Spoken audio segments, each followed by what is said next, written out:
આપ જોઈ રહ્યા છો સ્પાર્ક ટુડે ન્યૂઝ। છોટાઉદેપુર જિલ્લા કોંગ્રેસ સમિતિ દ્વારા પ્રમુખ દેવેન્દ્ર તિવારીના અધ્યક્ષસ્થાને આજરોજ છોટાઉદેપુર જિલ્લા કલેક્ટર કચેરી ખાતે સૌ કોંગ્રેસ કાર્યકર્તા એકત્રિત થયા હતા। પ્રાથમિક શાળાઓમાં શિક્ષકોની ઘટ, મકાનોના જર્જરિત હાલત હોય, ઓરડાની ઉણપ અને પુનિયાવાદ, એકલ મોડલ રેસિડેન્સી સ્કૂલમાં જ ફૂડ પોઈઝનિંગ અને છોટાઉદેપુરમાં યુજીસી ગ્રાન્ટમાંથી અને કોલેજ હોસ્ટેલમાં પાછલા 7 વર્ષથી ખાલી પડી રહી છે તેવી અનેક ચર્ચાઓ અને મિત્રો કોલેજમાં જ વિદ્યાર્થીઓને પ્રવેશ આપવા બાબતે એક આવેદનપત્ર પણ આપવામાં આવ્યું છે, જેમાં મોટી સંખ્યામાં કોંગ્રેસના કાર્યકર્તાઓ ઉપસ્થિત રહ્યા હતા। છોટાઉદેપુર જિલ્લા કોંગ્રેસ તરફથી જિલ્લા કોંગ્રેસના કાર્યકારી પ્રમુખ શ્રી શશીભાઈ, અમારા 6 તાલુકાના પ્રમુખશ્રીઓ, અલગ અલગ સેલના હોદ્દેદારો, વિરોધ પક્ષના નેતાઓ અને કાર્યકર્તા સાથીઓ, અમારા સહયોગીઓ ભેગા થઈને છોટાઉદેપુર જિલ્લામાં જે શિક્ષણની હાલત બિલકુલ ખાડે ગઈ છે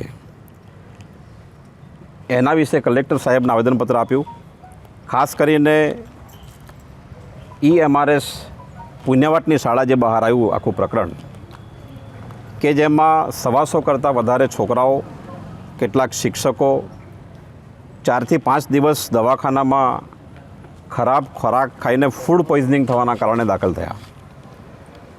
પરંતુ કમનસીબીની વાત એ છે કે આ ફૂડ પોઈઝનિંગની વાતને દબાવવા માટે સરકારી તંત્રના મોટા અધિકારીઓ, BJPના મોટા નેતાઓ આ ભેગા થઈને એને વાયરલ ઇન્ફેક્શનનું નામ આપીને આખી જે નિષ્કાળજી છે, આ જે કૌભાંડ છે એને દબાવવાનો પ્રયત્ન કર્યો, ખૂબ જ નિંદનીય છે। એ અમે રજૂઆત કરી।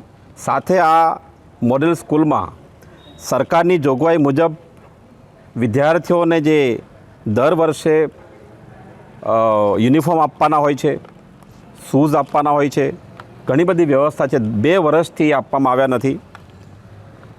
એની કોઈ ચર્ચા કરતું નથી। અમે માગણી કરી કે એની તપાસ થાય અને સ્કૂલ શરૂ થયાના આજ દિન સુધી એ બાળકોને એની જોગવાઈ પ્રમાણે કોપરેલ તેલ માથામાં નાખવા માટે, સાબુ, પેસ્ટ એ હજુ આપવામાં આવતું નથી।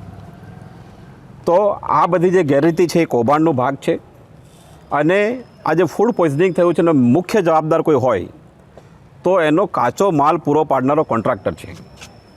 એ કોન્ટ્રાક્ટર એટલો શું મજબૂત છે કે તેને બચાવવા માટે સરકારી તંત્ર અને નેતાઓ મહેનત કરે, તો એ ખૂબ જ ખરાબ છે। અમે એની વાત કરી અને સાથે અહીંયા મલાજામાં કોંગ્રેસ પાર્ટીના અમારા નેતા માનનીય સુખરામભાઈ, પૂર્વ વિરોધ પક્ષના નેતા, એમની સાથે અમે મુલાકાત કરતા હતા પુણ્યવાટ સ્કૂલની, ત્યારે અમે જોયું કે 1500 જેટલી સાયકલો જે 2023માં વિદ્યાર્થીનીઓને આપવાની હતી એ ખુલ્લા ખેતરમાં પડી છે, કાટ ખાઈ છે, હજુ પણ એનું વિતરણ કરવામાં આવ્યું નથી।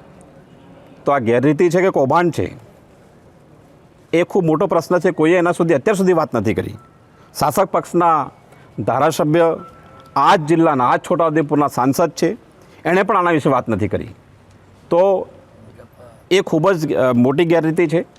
અમે અમારા આવેદનપત્રમાં જણાવ્યું છે કે સરકાર જો આને વેચશે નહીં તો આવતા દિવસોમાં, કારણ કે આ સરકારી સંપત્તિ છે એને ખરાબ થઈ જવાની હોય, કાટ ખાઈ જવાની હોય, તો એનો યોગ્ય ઉપયોગ થાય એ જવાબદારી સમજીને અમે જે પણ જરૂરિયાતમંદ વિદ્યાર્થીઓ હશે, જો રેકોર્ડ મળે તો તે પ્રમાણે અને ન મળે તો અમને દેખાય તે પ્રમાણે અમે એનું વિતરણ કરવાનો કાર્યક્રમનું વિચારી રહ્યા છે, એની અમે વાત કરી।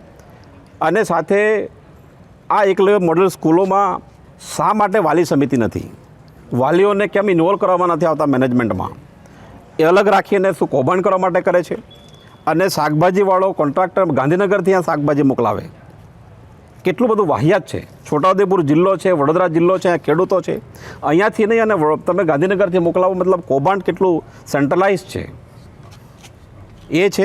અને અહીંયા નવી ભરતી થઈ છે એકલવ્ય મોડલ સ્કૂલમાં જે ગુજરાતી ભાષી શિક્ષકો નથી, તો એ કાયદેસર થઈ છે એવું અમે દેખ્યું છે। પણ વિદ્યાર્થીઓ એની સાથે જોડાઈ જાય એના માટે લિંકના શિક્ષકો, પ્રાદેશિક ભાષાના એના શિક્ષકોની પણ નિમણૂક થાય અને એ પ્રશ્નો સોલ્વ કરવામાં જેથી શિક્ષણ સારી રીતના ચાલે, એ અમારી માગણી છે। અને બીજી એક મોટી માગણી છે કે અહીંયા સામે કોલેજ હોસ્ટેલ છે, 2012ની યુજીસીની ગ્રાન્ટમાંથી કોલેજ હોસ્ટેલ બની એનું રિનોવેશન થયું।